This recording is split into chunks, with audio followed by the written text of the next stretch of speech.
is taken from St. Matthew chapter 21, verses commencing from 21 to 17. Let's pray. ദൈവമായ കർത്താവേ, തിരുവചന ധ്യാനത്തിനായിട്ട് ഞങ്ങൾ ഒരുങ്ങുന്നു.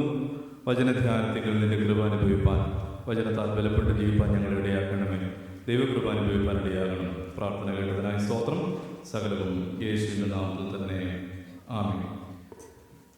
Today we are celebrating Palm Sunday and we have entered to Holy Week.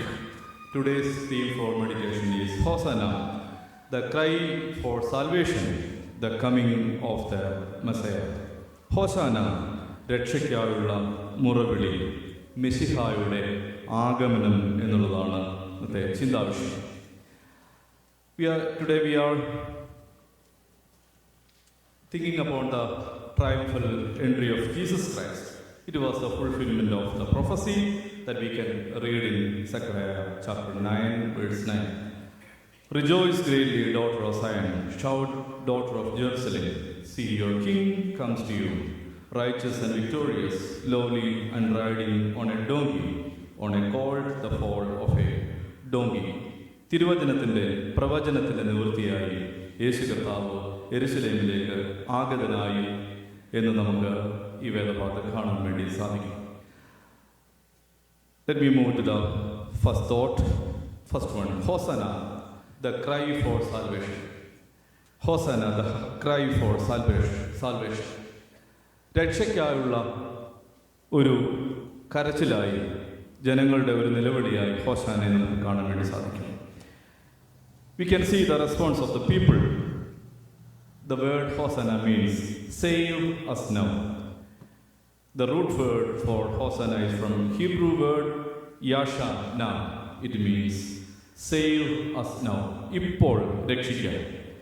The cry for deliverance. The people of that time were under the clutches of Roman rule. So they were seeking deliberately the freedom from bondage. യഹൂദന്മാർ അന്ന് Roman ഭരണാധികാരികളുടെ അടിമനുഖത്തിലായിരുന്നു. അവരുടെ ഭരണത്തിന് കീഴിൽ അവർക്ക് സ്വാതന്ത്ര്യം ആവശ്യമായിരുന്നു. So അവരുടെ ആവശ്യം വളരെ പെട്ടെന്ന് അവർക്ക് നേടണം എന്നുള്ളതായിരുന്നു. Save us now. വളരെ ഇമ്മീഡിയറ്റ് ആയിട്ട് അവർക്കൊരു വിടുതൽ, ഒരു ഡെലിവറൻസ് അവർക്ക് ആവശ്യമായിരുന്നു. So they found Jesus Christ, the King of Jews, a person who will bring freedom to their nation. യേശു കർത്താവിൽ അവരൊരു മശിഹായെ, ഒരു രക്ഷകനെ കണ്ടു. അതുകൊണ്ട് ക്രിസ്തുവിലൂടെ ഒരു സ്വാതന്ത്ര്യം, വിടുതൽ ലഭിക്കുമെന്ന് ജനങ്ങൾ വിശ്വസിച്ചു. കർത്താവിനോട് അവർ പറയുകയാണ്, സേവ് us now, ഇപ്പോൾ തന്നെ ഞങ്ങളെ രക്ഷിക്കുക എന്ന് പറഞ്ഞു. And what they done? How they submitted themselves to God. അവിടെ കാണുന്നു, their outer robes അവരെല്ലാം എടുത്ത്, അവരുടെ മേലങ്കികളെ എടുത്തവർ വഴിയിൽ വിരിച്ചു. നമുക്കറിയാം, തണുപ്പുള്ള ദേശമാണല്ലോ നമ്മുടെ ദേശം പോലെ തന്നെ. മേലങ്കികൾ അവർക്ക് തണുപ്പിൽ നിന്ന് ഒരു പ്രൊട്ടക്ഷൻ, അതുപോലെ തന്നെ മറ്റ് ഔട്ട്വേർഡ് ഹാമിൽ നിന്നൊക്കെ ഒരു പ്രൊട്ടക്ഷൻ കിട്ടുന്നതാണ് അവരുടെ ഈ റോബ്സ്. എന്നാൽ അവർ ക്രിസ്തുവിനെ കണ്ടപ്പോൾ അവർ അത് അഴിച്ച് വഴിയിൽ വിരിച്ചു. Secondly, we can see that they were decorating the way of Jesus by putting the tender leaves of trees. നമുക്കിന്ന് നമ്മുടെ പ്രകൃതിയിലേക്ക് നോക്കി നമുക്ക് ടെൻഡർ ലീവ്സ് കാണാം, എല്ലായിടത്തും കാണാം. നിങ്ങളൊക്കെ കാണാറുണ്ടോ? തിരുമേനി ബേർഡ് വാച്ചിങ് എന്ന് കഴിഞ്ഞ ആഴ്ച പറഞ്ഞു. നിങ്ങൾ മരത്തിലൊക്കെ നോക്കുന്നുണ്ടോ? ഇപ്പം നോക്കണ്ട. Tender leaves everywhere we can see now these days. So the people decorated the way of Jesus with tender leaves and they put their outer robes on the way.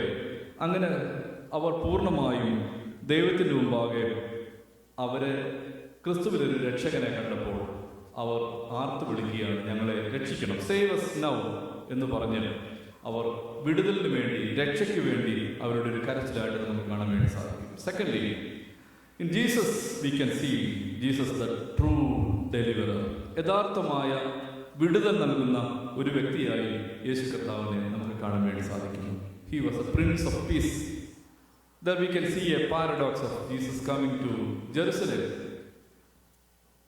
while the kings are usually using the horse as their vehicle, Jesus is using a donkey. What is the significance of a donkey? Because during the time of war, the kings are used to ride on the horse, and on the time of peace that we know, the kings used to use donkey as their medium of vehicle. So ഒരു സമാധാനത്തിൻ്റെ രാജാവായിട്ടാണ് ഞാൻ ഈ ലോകത്തിലേക്ക് വരുന്നത് എന്ന് യേശു കർത്താവ് അവരോട് പ്രഖ്യാപിക്കുകയാണ്. I am coming to the world as a prince of peace. സമാധാനത്തിൻ്റെ പ്രഭുവായി യേശു കർത്താവ് വന്നു. Later we can see that he is renewing the temple. So there is a need of spiritual renewal. അവിടെ കച്ചവടക്കാരായ ആളുകളെയൊക്കെ യേശു കർത്താവ് മൂടിച്ചു കളയുകയാണ്. എന്താണ് കച്ചവടം ചെയ്യുന്നത്? അവിടെ നേർച്ചയായിട്ട് നൽകാനുള്ളതും അവിടെ യാഗമായി കഴിക്കാനുള്ള പ്രാവുകളെ, അതിലൂടെയാണ് രക്ഷ എന്നാണ് ചിന്തിച്ചത്. എന്നാൽ യേശു കർത്താവ് പറഞ്ഞ അത്തരം കച്ചവടങ്ങളൊന്നും ആവശ്യമില്ല. The salvation is only through me, that is Jesus Christ the Lord.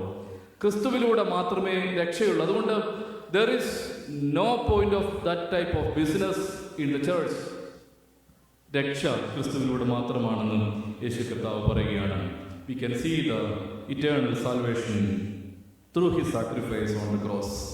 People were in need of immediate or temporary or momentary deliverance, but Jesus Christ came to this world for the eternal deliverance, for the eternal sacrifice that we can see after 2 days.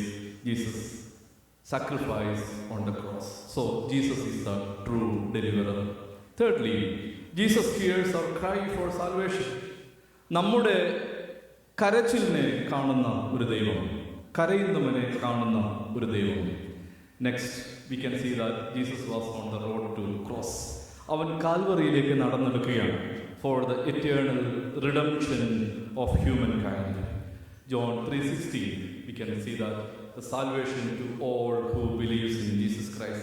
തന്നിൽ വിശ്വസിക്കുന്ന എല്ലാവർക്കും നിത്യരക്ഷ നൽകുവാൻ വേണ്ടി യേശു കർത്താവ് ആ വലിയ സ്വീകരണമൊക്കെ മാറ്റി യേശു കർത്താവ് കാൽവറിയിലേക്ക് നടന്നെടുക്കുന്നതായിട്ട് കാണുകയാണ്. കരയുന്നൊരു ദൈവം. Saint Luke chapter 19 verse 41 we can see that Jesus is weeping when he saw the city of Jerusalem. യെരുശലേമിലെ ആളുകളെ കാണുന്ന, അവരുടെ സങ്കടങ്ങൾ കാണുന്ന, അവരുടെ ദുരവസ്ഥ കാണുന്ന കർത്താവ് കരയുകയാണ്. വേദപുസ്തകത്തിൽ 2 സന്ദർഭങ്ങളാണ് കർത്താവ് കരയുന്നതായിട്ട് പറയുന്നത്. ഒരുവന്റെ വേദന കാണുമ്പോൾ കരയുന്ന കർത്താവ്. യെരുശലേം നഗരത്തെ നോക്കി, യെരുശലേം നഗരത്തിന്റെ ആത്മീയ മൂല്യച്യുതി കണ്ട് കരയുന്ന കർത്താവിനെ നമുക്ക് കാണാൻ വേണ്ടി സാധിക്കും. Then we can see that Jesus is moving to the cross. Jesus hears our cry for salvation. Let me conclude. What is our response? Can we accept Jesus Christ as the true deliverer of our life? നമ്മുടെ ജീവിതത്തിൻ്റെ വിമോചകനായി യേശു കർത്താവിനെ നമുക്ക് സ്വീകരിക്കുവാൻ വേണ്ടി നമുക്ക് സാധിക്കുമോ? Can we embrace the humility of Jesus that he shown during the time? Can we practice meekness in our life? യേശു കർത്താവ് കഴുതക്കുട്ടുമേൽ കയറി വളരെ വിനീതനായി കടന്നുപോയതുപോലെ ഒരു മീക്ക്നെസ്, ഒരു ഹ്യൂമിലിറ്റി നമ്മുടെ ജീവിതത്തിൽ പ്രാക്ടീസ് ചെയ്യാൻ പറ്റുമോ? Can we worship with sincere mind, sincere heart? ഈ ജനങ്ങൾ they at that time said, Hosanna, you are our king, you are our Lord.